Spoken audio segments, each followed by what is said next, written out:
প্রিয় শিক্ষার্থীরা, আশা করি তোমরা সবাই ভালো আছো এবং সুস্থ আছো। আজকে তোমাদের সাথে একটা নতুন বিষয় নিয়ে সামনে আসলাম। তোমরা যে ফিনান্স, ব্যাংকিং ও বিমা যে এটা ছিল তার দ্বিতীয় পত্র ব্যাংকিং ও বিমা এর ব্যাংকিং অংশ নিয়ে আজকে আমরা আলোচনা করব।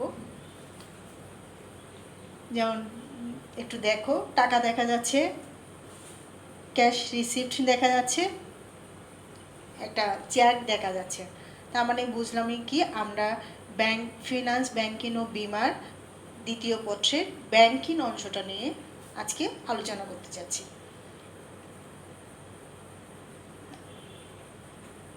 আজকে যে অধ্যায়টা আমরা পড়ব সেটা হচ্ছে ব্যাংক ব্যবস্থার প্রাথমিক ধারণা বা প্রাইমারি কনসেপ্ট অফ ব্যাংকিং। এই অধ্যায়টা নিয়ে আমরা আলোচনা করব।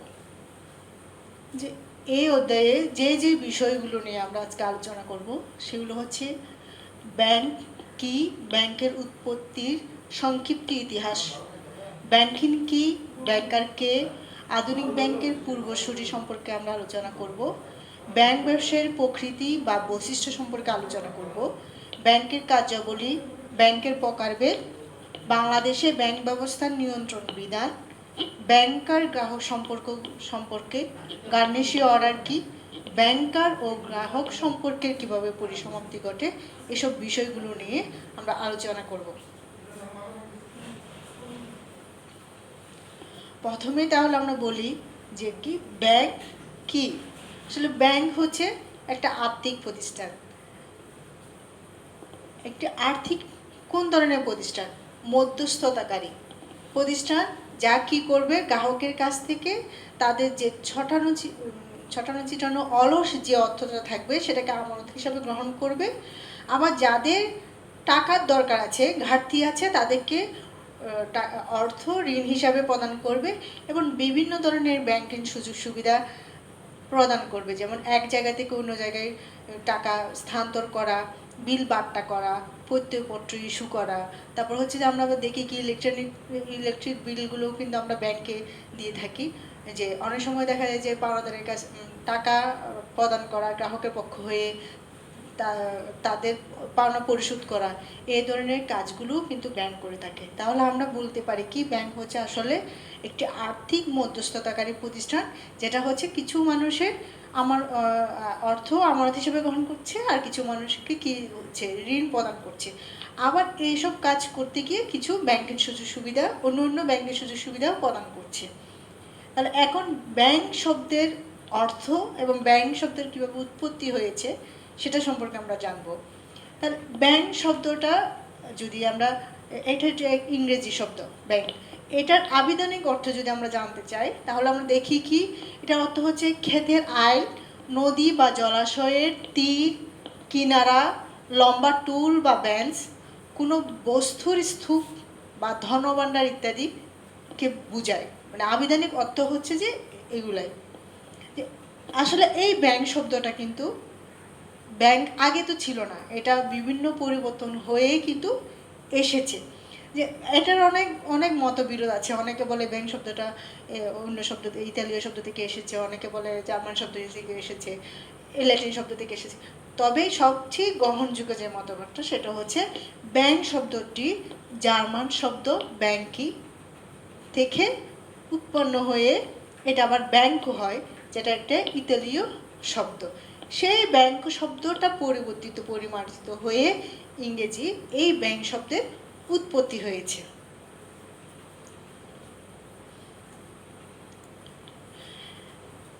এখন আমরা জানব ব্যাংকের উৎপত্তির ইতিহাস, ব্যাংক কিভাবে উৎপত্তি হয়েছে। তাহলে আমরা এই ব্যাংকের একটা সংক্ষিপ্ত ইতিহাস জেনে আসি। প্রথম যদি বলি যে একটা সময় কিন্তু বিনিময়ের মানুষ, প্রাচীনকালের মানুষ যখন বিনিময় শুরু করে, দেখা যাচ্ছে একজনের ধান বেশি, আরেকজনের দেখা যাচ্ছে যে গরু ছাগলের পরিমাণ বেশি, তখন ধান দিয়ে গরু ছাগলের এরকম বিনিময় হতো। তো বিনিময়ের সময় দেখা যাচ্ছিল যে একটা অসামঞ্জস্য দেখা যাচ্ছিল যে মূল্য তুলনা করতে গেলে যে দেখা যাচ্ছে যে ধান দিচ্ছে, গরুর সাথে ওটা ম্যাচ হচ্ছিল না। মানে সামান্য কোনো কিছুর জন্য দেখা যাচ্ছে বড় কোনো কিছু দিতে হচ্ছে। এই যে বিনিময়ে যে একটা অসুবিধা সৃষ্টি হচ্ছিল, এই অসুবিধাটা দূর করার জন্য মুদ্রার প্রচলন হয়। এখন মুদ্রা প্রচলন করতে গিয়ে তারপর কি আর এটা রক্ষণাবেক্ষণ করার জন্যই আসলে ব্যাংকের উৎপত্তি হয়। বলা হয় যে কি মুদ্রার প্রয়োজনে ব্যাংকের উৎপত্তি। আর এই মুদ্রাটাকে অর্থবহ করার জন্য, গতিশীল করার জন্য ব্যাংকের উৎপত্তি। সেজন্য আসলে আধুনিক যুগে বলা হয় যে কি যে ব্যাংক হচ্ছে যে blood of economy, money, sorry. তারপর ঋণ ব্যবসায়ের প্রচলন। এখন এরপরে তো প্রথমে দেখলাম যে কি আসলে আমাদের মুদ্রার প্রচলন করতে গিয়ে, মুদ্রাটার সংরক্ষণ করতে গিয়ে আসলে ব্যাংকের ব্যবস্থা আসলো। এরপরে দেখা যাচ্ছে যে কিছু মানুষ, সমাজে কিছু মানুষের কাছে কিছু অলসত্ব পড়ে থাকে, আবার কিছু মানুষের দেখা যায় যে অর্থের দরকার হয়, অর্থ থাকলে তারা অন্য কিছু করতে পারতো।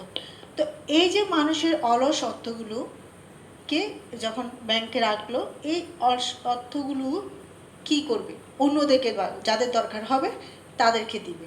তাদেরকে দেওয়ার জন্য যে একটা ঋণ ব্যবসার একটা প্রচলন হয়, ওটা কিন্তু ব্যাংক, ওটার মাধ্যমে কিন্তু ব্যাংকের কাজ শুরু, ঋণ দেওয়ার কাজটা শুরু। এরপরে হচ্ছে যে সভ্যতার ক্রমবিকাশ এবং ব্যাংক।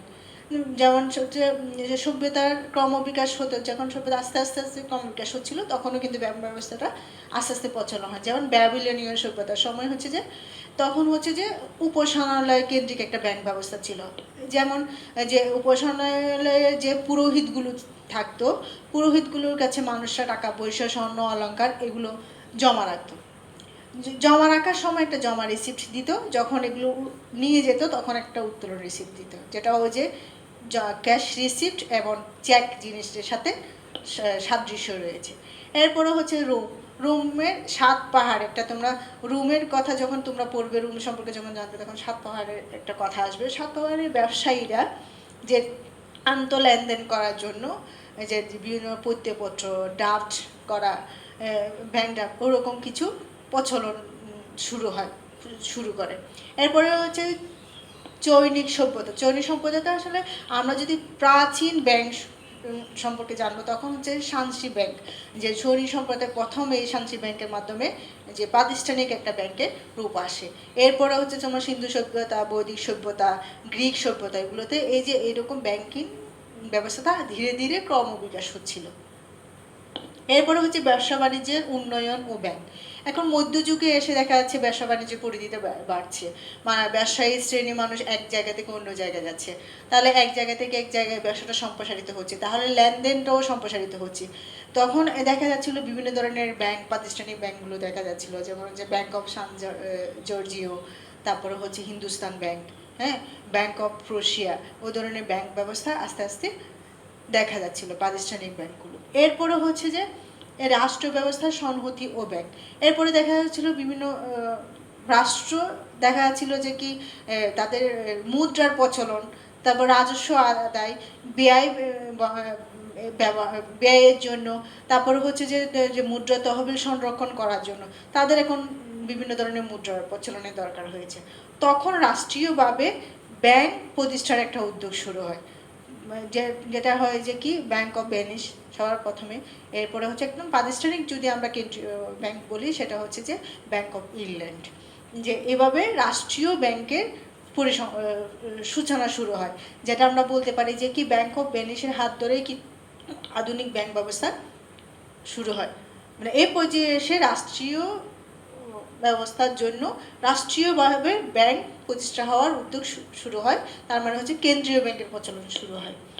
এরপরে হচ্ছে আধুনিক যুগ, যে মধ্যযুগে ব্যাংক ব্যবস্থাটা প্রচলন ব্যবহৃত অনেক বেশি প্রচলন হলো, একদম আধুনিক যে একদম প্রযুক্তিগত আমরা যে ব্যাংকটা ব্যবহার করি, ব্যাংকে ইউজ টু ব্যাংকের কার্যক্রমগুলো চলছে, সেগুলো কিন্তু আধুনিক যুগে এসে হয়, যে প্রযুক্তি ব্যবহার করে শাখা ব্যাংকিংয়ের মাধ্যমে কার্যক্রম করা, বিভিন্ন ধরনের ব্যাংকিং সেবাগুলো দেওয়া, সেগুলো হচ্ছে আধুনিক যুগে। মানে শিল্প বিপ্লবের পরে যখন উৎপাদন বেড়ে যায়, মানুষের ব্যবসা বাণিজ্য বেড়ে যায়, যে অর্থনৈতিক কর্মকাণ্ড বেড়ে যায়, উপার্জন ক্ষমতা মানুষের বেড়ে যায়, তখনই একদম এই আধুনিক ব্যাংক ব্যবস্থার প্রচলন হয়।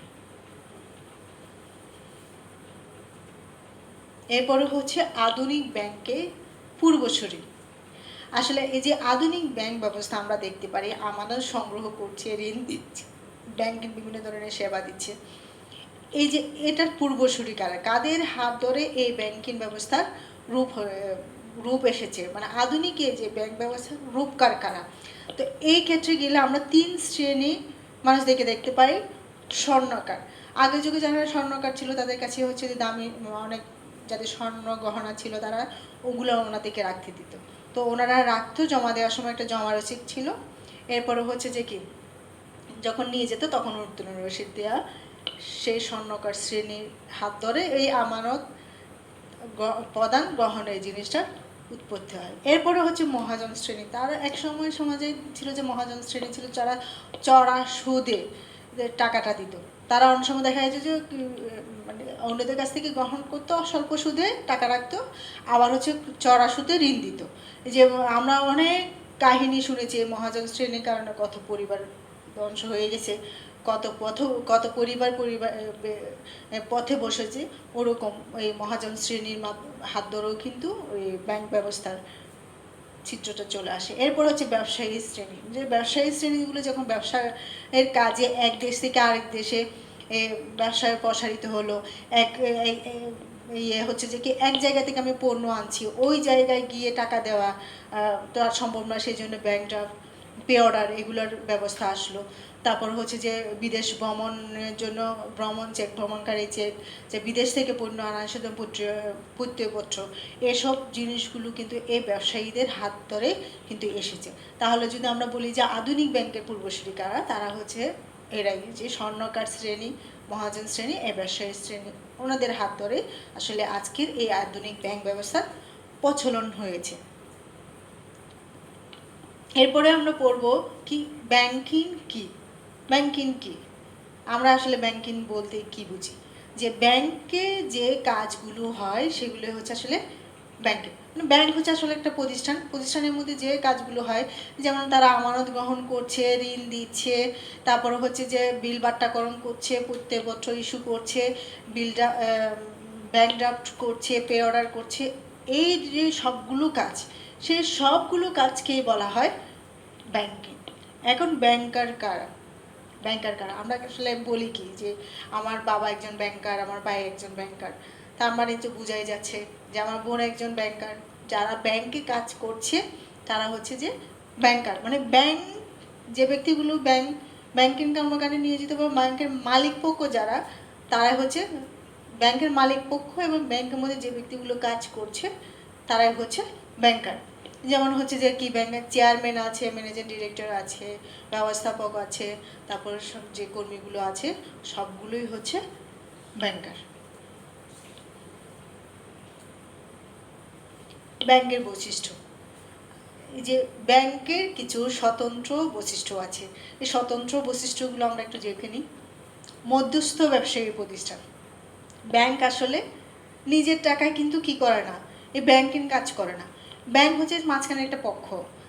এই আমানতকারীরা টাকা ব্যাংকে রাখছে, ওই টাকাগুলো ব্যাংক ঋণ গ্রহীতাদের কাছে ঋণ দিচ্ছে, তাহলে মাঝখানে একটা পক্ষ, সেজন্য এটা হচ্ছে যে কি একটা মধ্যস্থতাকারী প্রতিষ্ঠান, মধ্যস্থতাকারী কোনো ব্যক্তি, যে এটার আসলে কাজ হচ্ছে যে কি দুইজনের মধ্যে একটা লিঙ্ক আপ করাই দেওয়া, দুজনের টাকার মধ্যে, আসলে দুইজনের মধ্যে না, দুজনের টাকার মধ্যে একটা লিঙ্ক আপ করে দেওয়া।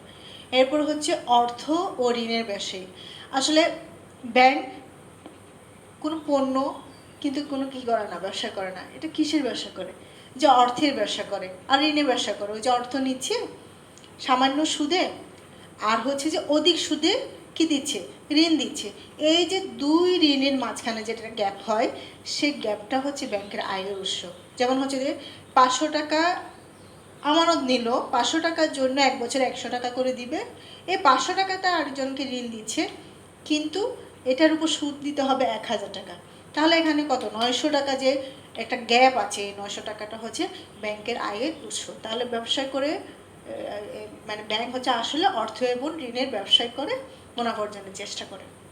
বৃহদায়তন প্রকৃতি, আসলে ব্যাংক যে বৃহদায়তনের হতে হবে তার কোনো বাধ্যবাধকতা নেই, কিন্তু কাজের ক্ষেত্রে, কাজের ধরন অনুসারে, কর্মকাণ্ডের কারণে এটা অনেকটা বৃহদায়তন প্রকৃতির হয়ে যায়।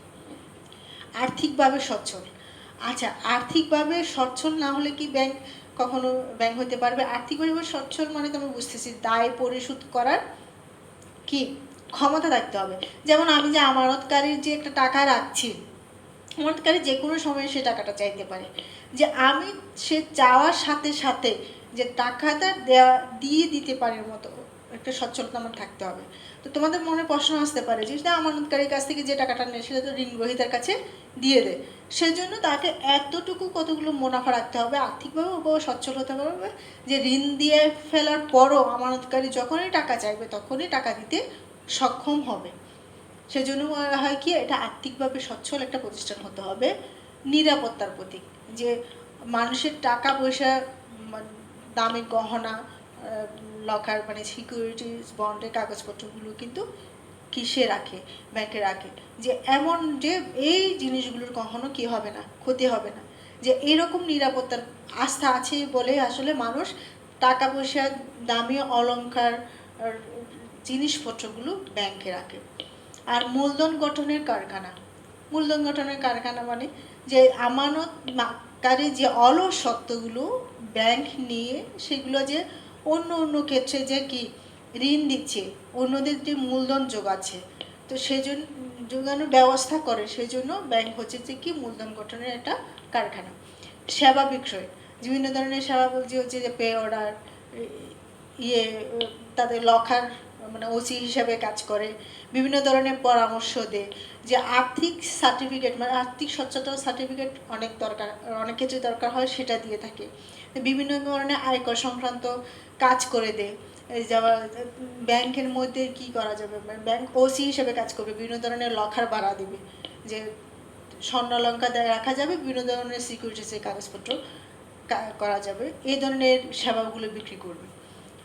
আর হচ্ছে যে গোপনীয়তা রক্ষা, ব্যাংকে যে টাকা পয়সাগুলো থাকবে, যে তথ্যগুলো থাকবে, ব্যাংকের সাথে কন্ডিশন থাকবে যে ব্যাংক কিন্তু এগুলো কাউকে শেয়ার করবে না। এই জন্য কিন্তু অনেক সময় ব্যাংকে রাখে। আমরা তো সুইস ব্যাংকের কথা শুনেছি, আমরা বলি না সুইস ব্যাংকে তার এত টাকা আছে, অনেক টাকা আছে, কিন্তু সুইস ব্যাংক এমন যে সে গোপনীয়তা রক্ষা করে বলে সবাই কি করে, সবার যতগুলো টাকা আছে সবগুলো তারা সুইস ব্যাংকে রাখার চেষ্টা করে। ব্যাংকের কাজে বলি, ব্যাংক কি কাজগুলো করে থাকে, তাহলে আমরা দেখে নিই কী কাজগুলো করে থাকে। আমানত সংগ্রহ, যে ব্যাংকের প্রধান কাজগুলোর মধ্যে একটা কাজ হচ্ছে জনগণের অলস টাকাগুলো তারা আমানত হিসাবে গ্রহণ করবে, সংগ্রহ করবে। এরপরে হচ্ছে অর্থ পরিশোধ, ব্যাংক কি করবে, যে অনেক আমার গ্রাহকদের অর্থগুলো কি করে দেবে, পরিশোধ করে দেবে নির্দেশে, মানে যেমন চেক দিয়ে দিলে অ্যাকাউন্ট থেকে টাকাটা দিয়ে দিবে, অনেক সময় কি এই গ্রাহকের হয়ে অর্থ কিন্তু আবার সংগ্রহ করবে। মূলধন, এখানে বলতে পারে মূলধন সরবরাহ করবে, যে যে যে অলস অর্থগুলো নেবে সেগুলো বিভিন্ন ক্ষেত্রে ঋণ প্রদানের মাধ্যমে মূলধনের ব্যবস্থা করবে। তারপর হচ্ছে যে যাদের ঋণের দরকার আছে তাদেরকে ঋণ দেবে।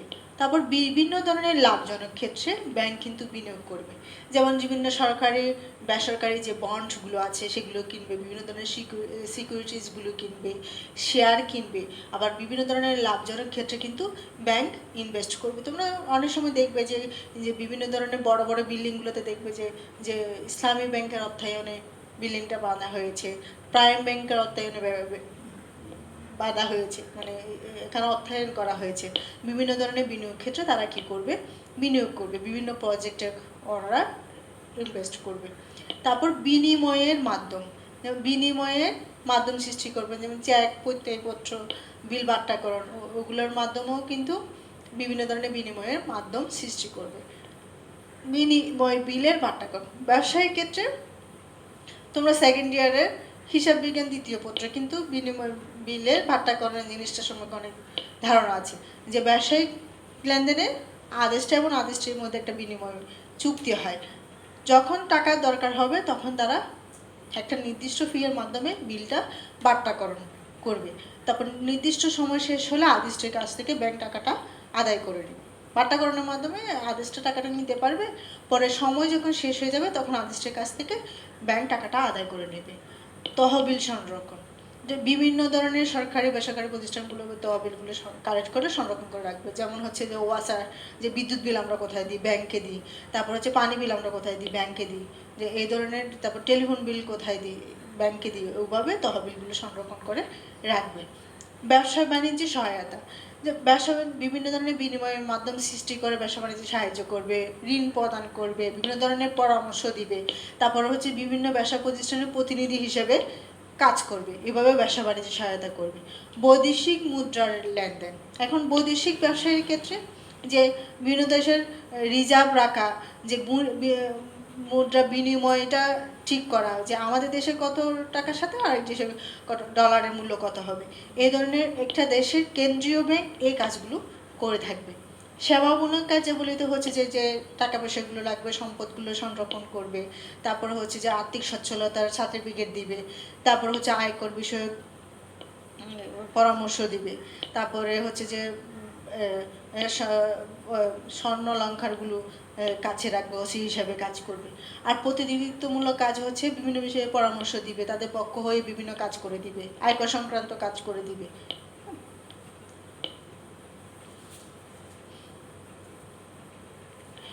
এরপরে আমরা পড়ব ব্যাংকের প্রকারভেদ। ব্যাংকের প্রকারভেদ যদি দেখতে চাই, ব্যাংকে বিভিন্ন ভাগে ভাগ করা যায়, বিভিন্ন ক্যাটাগরিতে। ক্যাটাগরিগুলো আমরা দেখে নিই। মালিকানার ভিত্তিতে ব্যাংকে ভাগ করা যায়, কার্যের ভিত্তিতে ভাগ করা যাবে, সংগঠন কাঠামোর ভিত্তিতে ব্যাংকে ভাগ করা যায়, তালিকাভুক্তির ভিত্তিতে ভাগ করা যায়, এবং গ্রাহক সেবার ভিত্তিতে ব্যাংককে বিভিন্ন ভাগে ভাগ করা যায়। তাহলে আমরা এখন দেখি মালিকানা ভিত্তিতে ব্যাংকে কয় ভাগে ভাগ করা যায়। মালিকানার ভিত্তিতে ব্যাংকে 4 ভাগে ভাগ করা যায়: সরকারি ব্যাংক, বেসরকারি ব্যাংক, সরকারি ও বেসরকারি ব্যাংক, আর এটা হচ্ছে স্বায়ত্তশাসিত ব্যাংক। সরকারি ব্যাংক হচ্ছে যে ব্যাংক গঠন করা, পরিচালনা করা, নিয়ন্ত্রণ করা পুরোটাই সরকারিভাবে হয়, সরকারি মালিকানাধীনে হয়, সেটাই হচ্ছে সরকারি ব্যাংক। সরকারি ব্যাংকগুলো যখন সরকারের উদ্যোগে গঠিত হতে পারে, অথবা কিছু ব্যাংককে ঘোষণা দিয়ে সরকারের মালিকানায় এনে সরকারি ব্যাংকগুলো কাজ করে। যেমন হচ্ছে যে আমরা বাংলাদেশ কৃষি ব্যাংকের কথা বলতে পারি। তারপর বেসরকারি ব্যাংক। বেসরকারি ব্যাংক বলতে তোমরা প্রতিদিনই যে ব্যাংকগুলো দেখো, কি ব্যাংক দেখো, যে চক বাজারের দিক দিয়ে আসার সময় তোমরা ইসলামী ব্যাংক দেখো, প্রাইম ব্যাংক দেখো, ইসিবিএল ব্যাংক দেখো, যেগুলো হচ্ছে যে বেসরকারি উদ্যোগে বা ব্যক্তি মালিকানায় গঠিত হয়, নিয়ন্ত্রিত হয়, সেগুলো হচ্ছে যে কি বেসরকারি ব্যাংক। তো যে বেসরকারি ব্যাংকগুলো যদিও বেসরকারি মালিকানায় থাকলেও পরোক্ষভাবে কিন্তু দেশের সরকারি নিয়ন্ত্রণেই থাকবে। সরকারি ও বেসরকারি ব্যাংক, এই ধরনের ব্যাংক হচ্ছে যে আসলে কিছু অংশ সরকারি এবং বেসরকারি মালিকানার ভিত্তিতে যে ব্যাংকগুলো হবে সেগুলো হচ্ছে সরকারি ও বেসরকারি মালিকানাধীন ব্যাংক। যা এই ক্ষেত্রে সরকারি ব্যাংকে সরকারের মালিকানা থাকবে 51%, আর বেসরকারি মালিকানা থাকবে 49%। স্বায়ত্তশাসিত ব্যাংক হচ্ছে যেগুলো হচ্ছে যে বিশেষ আইন বলে বা রাষ্ট্রপতির অধ্যাদেশ বলে যে ব্যাংকগুলো গঠিত হবে সেগুলো হচ্ছে যে কি স্বায়ত্তশাসিত ব্যাংক। আমাদের দেশে স্বায়ত্তশাসিত ব্যাংক বলতে আমরা আমাদের দেশের কেন্দ্রীয় ব্যাংক বাংলাদেশ ব্যাংক হচ্ছে এরকম স্বায়ত্তশাসিত ব্যাংকের উদাহরণ। কার্যভিত্তিক, কার্যের ভিত্তিতে কাজের ধরন অনুসারে আমরা ব্যাংকের যে শ্রেণী বিভাগগুলো দেখতে পাই সেগুলো হচ্ছে, একটা হচ্ছে কেন্দ্রীয় ব্যাংক, আর একটা হচ্ছে বাণিজ্যিক ব্যাংক, বিশেষায়িত ব্যাংক ও অন্যান্য ব্যাংক। কেন্দ্রীয় ব্যাংক হচ্ছে দেশের মুদ্রা প্রণয়ন করবে, মুদ্রাবাজার নিয়ন্ত্রণ করবে, অন্য ব্যাংকগুলোর ব্যাংকার হিসাবে কাজ করবে, দেশের মুদ্রাবাজার নিয়ন্ত্রণ করবে, অন্য ব্যাংকের কার্যাবলীগুলো নিয়ন্ত্রণ করবে, ব্যাংকের প্রবিধান, মানে দেশের প্রধান যে ব্যাংকটা যেটাই কেন্দ্র করে দেশের পুরো ব্যাংকিং ব্যবস্থাটাই পরিচালিত হবে সেটাই হচ্ছে কেন্দ্রীয় ব্যাংক। যেমন আমরা বলতে পারি বাংলাদেশ ব্যাংক, বাংলাদেশের কেন্দ্রীয় ব্যাংক, ইংল্যান্ডের ব্যাংক অফ ইংল্যান্ড, আর যুক্তরাষ্ট্রের কেন্দ্রীয় ব্যাংকের নাম হচ্ছে ফেডারেল রিজার্ভ সিস্টেম। এরপর হচ্ছে বাণিজ্যিক ব্যাংক। বাণিজ্যিক ব্যাংক হচ্ছে মুনাফা অর্জনের জন্য গ্রাহকদের কাছ থেকে আমানত সংগ্রহ করবে এবং ঋণ প্রদানের মাধ্যমে মুনাফা অর্জনের চেষ্টা করবে, ওই ধরনের ব্যাংকগুলো হচ্ছে বাণিজ্যিক ব্যাংক। যেমন হচ্ছে আমাদের দেশের যে ইসলামী ব্যাংকের কথা বললাম, প্রাইম ব্যাংকের কথা বললাম, প্রিমিয়ার ব্যাংকের কথা বললাম, ইসিবিএল ব্যাংকের কথা বললাম, তারপর মার্কেন্টাইল ব্যাংকের কথা বললাম, এগুলো সবগুলো হচ্ছে বাণিজ্যিক ব্যাংক। তো বিশেষায়িত ব্যাংক যেগুলো হচ্ছে বিশেষ একটা ক্ষেত্রকে উন্নয়নের জন্য যে ব্যাংকগুলো হবে সেগুলো হচ্ছে বিশেষায়িত ব্যাংক। তো বিশেষায়িত ব্যাংকের উদাহরণ যদি বলছি, যেমন কৃষি ব্যবস্থা উন্নয়নের জন্য বাংলাদেশ কৃষি ব্যাংক, তারপরে শিল্প উন্নয়নের জন্য শিল্প দেশের উন্নয়নের জন্য বাংলাদেশ উন্নয়ন ব্যাংক, তারপর বিনিয়োগের জন্য বিনিয়োগ ব্যাংক। ওরকম প্রত্যেকটা ক্ষেত্রের জন্য আলাদা আলাদা বিশেষায়িত যে ব্যাংকগুলো সেগুলো হচ্ছে বিশেষায়িত ব্যাংক। এখানে আমি আরেকটা ব্যাংকের কথা বলতে পারি, সেটা হচ্ছে মিশ্র ব্যাংক, যাদের হচ্ছে তাদের বাণিজ্যিক উদ্দেশ্য আছে, আবার হচ্ছে তাদের একটা বিশেষ ক্ষেত্রকে উন্নয়নের জন্য হবে, ওই ধরনের ব্যাংকগুলোকে বলা হবে মিশ্র ব্যাংক। অন্যান্য ব্যাংকের কথা যদি আমরা বলি তাহলে এখানে আমরা দেখতে পারি আঞ্চলিক ব্যাংক, তারপরে গোষ্ঠী উন্নয়ন ব্যাংক, আন্তর্জাতিক ব্যাংক। আঞ্চলিক ব্যাংক হচ্ছে যে যেটা একটা অঞ্চলের উন্নয়নের জন্য যদি কোনো একটা ব্যাংক হয়, সেটা হবে যে কি কাজে একটা অঞ্চলকে উন্নয়ন করার জন্য উন্নয়নের উদ্দেশ্য নিয়ে যে ব্যাংকটা, সেটা হচ্ছে আঞ্চলিক ব্যাংক। যেমন এরকম আঞ্চলিক ব্যাংকের উদাহরণ হচ্ছে এশিয়ান ডেভেলপমেন্ট ব্যাংক, এডিবি। এরপরে হচ্ছে যে গোষ্ঠী উন্নয়ন ব্যাংক, একটা নির্দিষ্ট গোষ্ঠীর উন্নয়নের জন্য যে ব্যাংকটা কাজ করে যাবে, ওই ধরনের ব্যাংকগুলোকে বলা হবে গোষ্ঠী উন্নয়ন ব্যাংক। সেরকম বলি তাহলে আইডিবি, ইসলামিক ডেভেলপমেন্ট ব্যাংক। আবার হচ্ছে যে আন্তর্জাতিক ব্যাংক, পুরো বিশ্বের উন্নয়নের জন্য যে ব্যাংক কাজ করে যাবে সেটা হচ্ছে আন্তর্জাতিক ব্যাংক। সেটা যদি বলি আমরা কি আমাদের বহুল পরিচিত ওয়ার্ল্ড ব্যাংকের কথা আমরা বলতে পারি।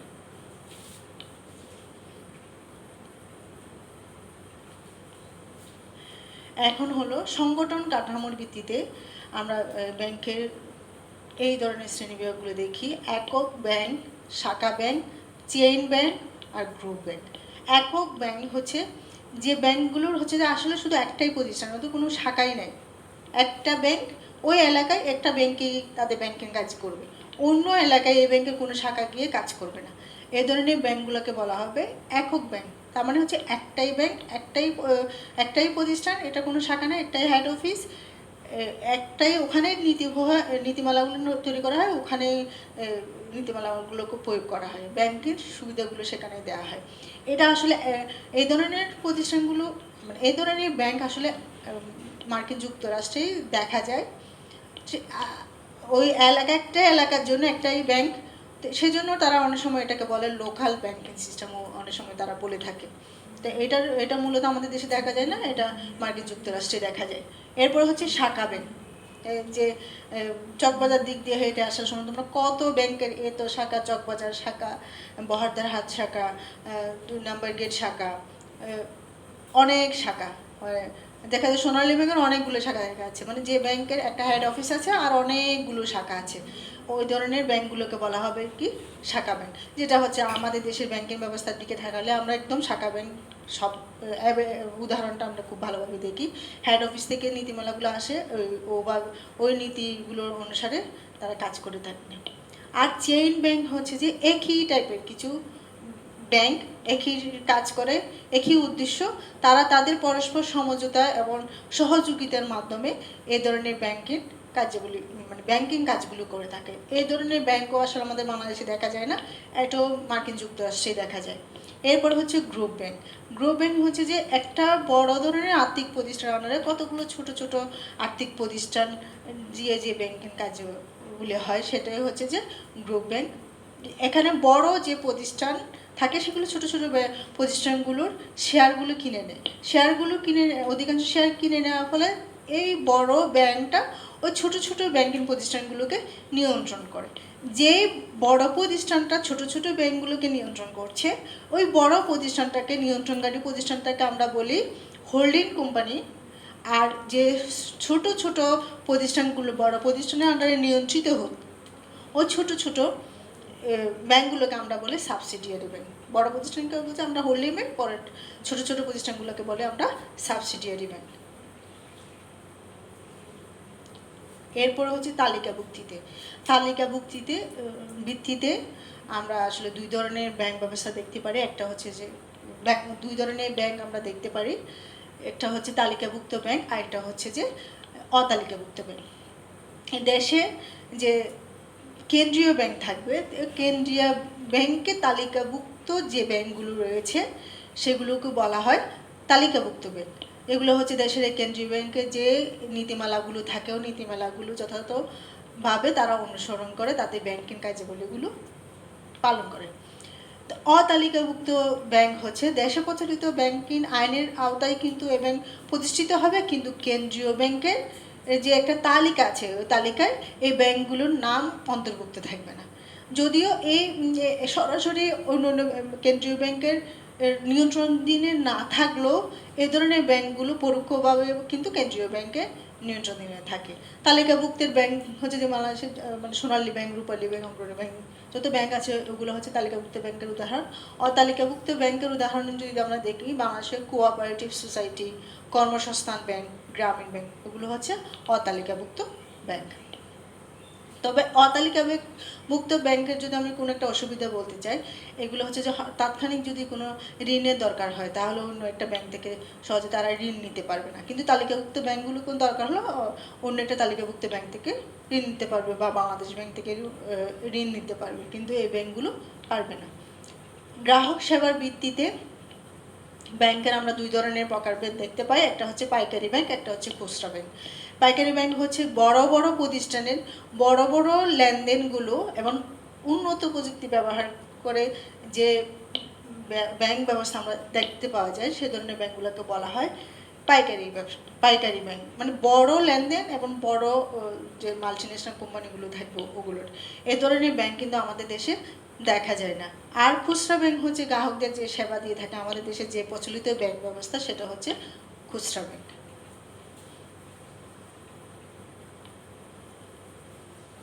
বাংলাদেশের ব্যাংক ব্যবস্থার নিয়ন্ত্রণ বিধান, যে বাংলাদেশ একটা দেশের ব্যাংক ব্যবস্থা নিয়ন্ত্রণের জন্য যে বিধান প্রবিধান গুলোর জন্য দেশে একটা প্রচলিত আইন আছে, আমাদের দেশেও সেরকম একটা আইন আছে, সেটা হচ্ছে ব্যাংক কোম্পানি আইন 1991। এই যে ব্যাংকে কিভাবে রেজিস্ট্রেশন করবে, কীভাবে লাইসেন্স নেবে, লাইসেন্স কীভাবে বাতিল হবে, তাদের কার্যাবলী, তারপর ম্যানেজিং ডিরেক্টর কীভাবে নিয়োগ করা হবে, সব ধরনের বিষয় বাংলাদেশ ব্যাংক কোম্পানি আইন 1991 সাল অনুসারে হয়। এছাড়া আরেকটা আছে BIS প্রবর্তিত ব্যাসেল 1 ও ব্যাসেল 2। ব্যাসেল BIS হচ্ছে ব্যাংক অফ ইন্টারন্যাশনাল সেটেলমেন্ট।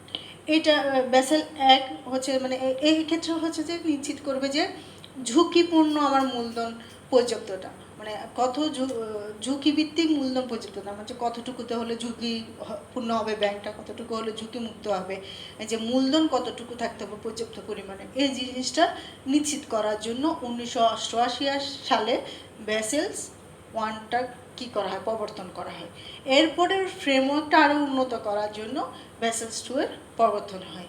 তো ব্যাসেলস 2 এর 3টে স্তম্ভ আছে যেগুলোকে বলা হয় 3 পিলার্স অফ ব্যাসেলস 2। যে 3টে স্তম্ভের মধ্যে হচ্ছে যে ন্যূনতম মূলধন পর্যাপ্ততা নিশ্চিত করা, যে কতটুকু বলেই দিবে যে এত % পর্যন্ত কী করতে হবে, মূলধনটা পর্যাপ্ত পরিমাণে রাখতে হবে। 2 নম্বরের স্তম্ভ হচ্ছে তদারকি পর্যালোচনা ব্যবস্থা করা, যে এখানে যে মূলধনের পর্যাপ্ততা কতটুকু পরিমাণ মূলধন রাখতে হবে এটা যে একটা বিধান আছে, ওই বিধানটা যথাযথভাবে পালন করছে কিনা সেটা 2 নম্বরের স্তম্ভতে এসে তদারকি করবে। 3 নম্বর হচ্ছে বাজার শৃঙ্খলা, মানে বাজার শৃঙ্খলা মানে হচ্ছে যে এই যে ব্যাংকে যে মূলধনগুলো রেখেছে যে সেটা সম্পর্কে একদম ক্লিয়ার ধারণা থাকবে, তাহলে যাতে গ্রাহক দেখলেই বুঝতে পারে যে এই ব্যাংকে বিনিয়োগ করা আমার জন্য ঝুঁকিপূর্ণ হবে নাকি ঝুঁকি কম হবে নাকি ঝুঁকি বেশি হবে, যে এই যে একটা ক্লিয়ার তথ্যগুলো রাখা যাতে গ্রাহকরা দেখে বুঝতে পারে যে কোন ব্যাংকের অবস্থা কীরকম, সেটা হচ্ছে বাজার শৃঙ্খলা।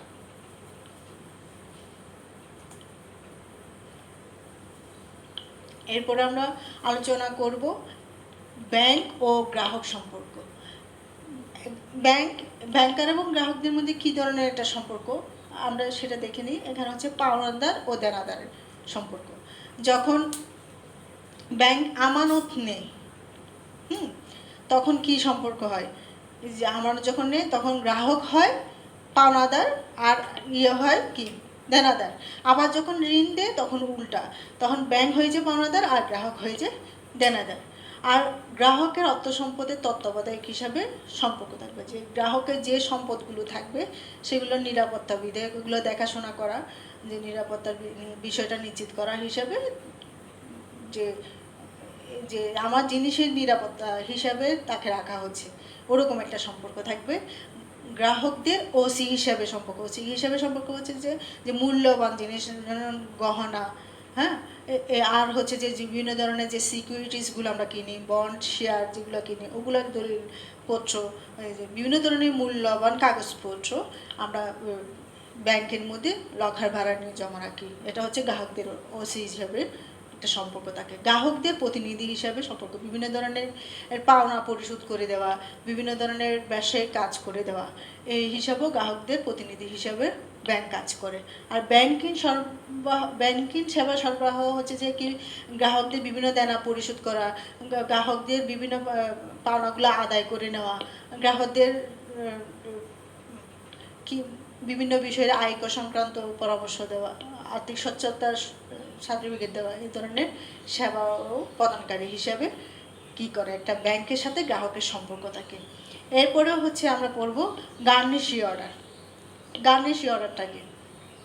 গার্নিশি অর্ডারটা হচ্ছে যে দেখা গেল আমার একটা পাওনাদার হচ্ছে যে মামলা করলো যে টাকা দিচ্ছি না, হ্যাঁ, তো এখন আদালত প্রমাণ করলো, আদালত হচ্ছে যে বিষয়টা নিশ্চিত হওয়ার পর একটা ব্যাংক একটা আদেশ দিল যে এই ব্যক্তির অ্যাকাউন্ট থেকে যে পরবর্তী আদেশ না আসা পর্যন্ত কোনো ধরনের টাকা উত্তোলন করবে, সে কোনো ধরনের আর্থিক লেনদেন করতে পারবে না।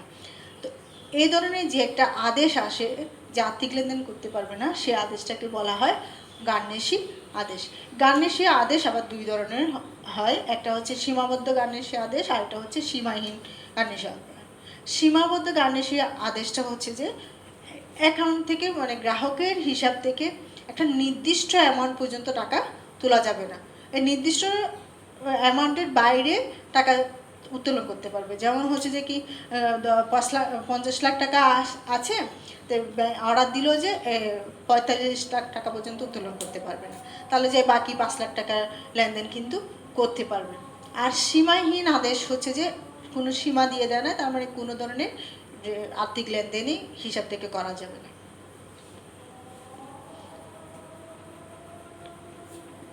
ব্যাংকার ও গ্রাহক সম্পর্কের পরিসমাপ্তি কীভাবে ঘটে? গ্রাহক যদি তার হিসাবটা বন্ধ করে দিতে চায় তাহলে ব্যাংকারের সাথে গ্রাহকের সম্পর্কটা কী হয়ে যাবে? শেষ হয়ে যাবে। যদি গ্রাহক আদালত কর্তৃক দেউলিয়া ঘোষিত হয়, তার মানে তার কোনো টাকা পয়সা নাই, সম্পদ নাই, তার মানে সে তো আর ব্যাংকে লেনদেন করতে পারবে না। যদি গ্রাহক পাগল হয়ে যায় বা গ্রাহক যদি মারা যায় তাহলেও কিন্তু ব্যাংকের সাথে সম্পর্কটা শেষ হয়ে যাবে। আবার যদি সীমাহীন গার্নিশি অর্ডার যদি দেয়, আর্থিক লেনদেন তো করতে পারবে না, তখন যে ব্যাংকার এবং গ্রাহকের সম্পর্কটা এখানে পরিসমাপ্তি হবে। আবার দেখা গেল যে দীর্ঘকাল ধরে এই লেনদেনের মানে এই হিসাব থেকে কোনো ধরনের লেনদেন হচ্ছে না, তখন ব্যাংকার এবং গ্রাহকের সম্পর্কটা শেষ হয়ে যায়। আবার অনেক সময় আরেকটা কথা বলা যায় যে কি, যদি চাচ্ছে যে কোনো গ্রাহক চাচ্ছে যে আমাদের ব্যাংকে অ্যাকাউন্টটা রাখবে না, আমার এই শাখায় তারা লেনদেন আর করবে না, সে অ্যাকাউন্টটা মানে যে একটা তার ব্যালেন্স আছে সেটা যদি স্থানান্তর করে অন্য কোনো শাখায় নিয়ে যায় বা অন্য কোনো ব্যাংকে নিয়ে যায়, এইসব মাধ্যমেও কিন্তু গ্রাহক ব্যাংকারের সম্পর্কটা পরিসমাপ্তি করবে। তাহলে আজকের মতো শেষ। তোমরা সবাই ভালো থাকবে, সুস্থ থাকবে এবং বাসায় বসে তোমরা পড়াশোনা করবে।